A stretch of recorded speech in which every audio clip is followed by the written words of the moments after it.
كان هناك رجلا يدعى الربيع بن خثيم. هذا الرجل مضرب المثل في الجمال، أعطاه الله جمالا شديدا، وكانت لا تراه امرأة إلا تفتتن به، ومع ذلك كان من أخوف عباد الله بالله ومن أتقى عباد الله.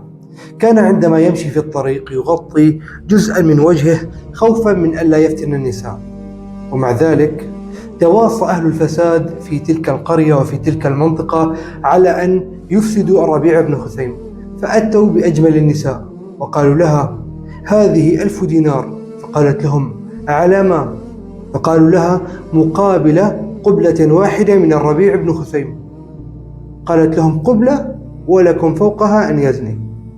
فذهبت إلى الربيع بن خثيم وعرضت عليه شيء من مفاتنها في خلوة، فقال لها: يا أمة الله، كيف بك لو نزل ملك الموت وقطع منك حبل الوتين؟ يا أمة الله، كيف بك إن مت وإن لم تتوبين؟ يا أمة الله، كيف بك يوم أن تقفين بين يدي الرب العظيم؟ خرجت من عنده وهي تصرخ، وأصبحت تقوم من الليل ما تقوم وتصوم من النهار ما تصوم. وكان أهل الفساد كل ما تذكروا ذلك الموقف قالوا: ذهبنا بها لتفسد الربيع فأفسدها الربيع علينا.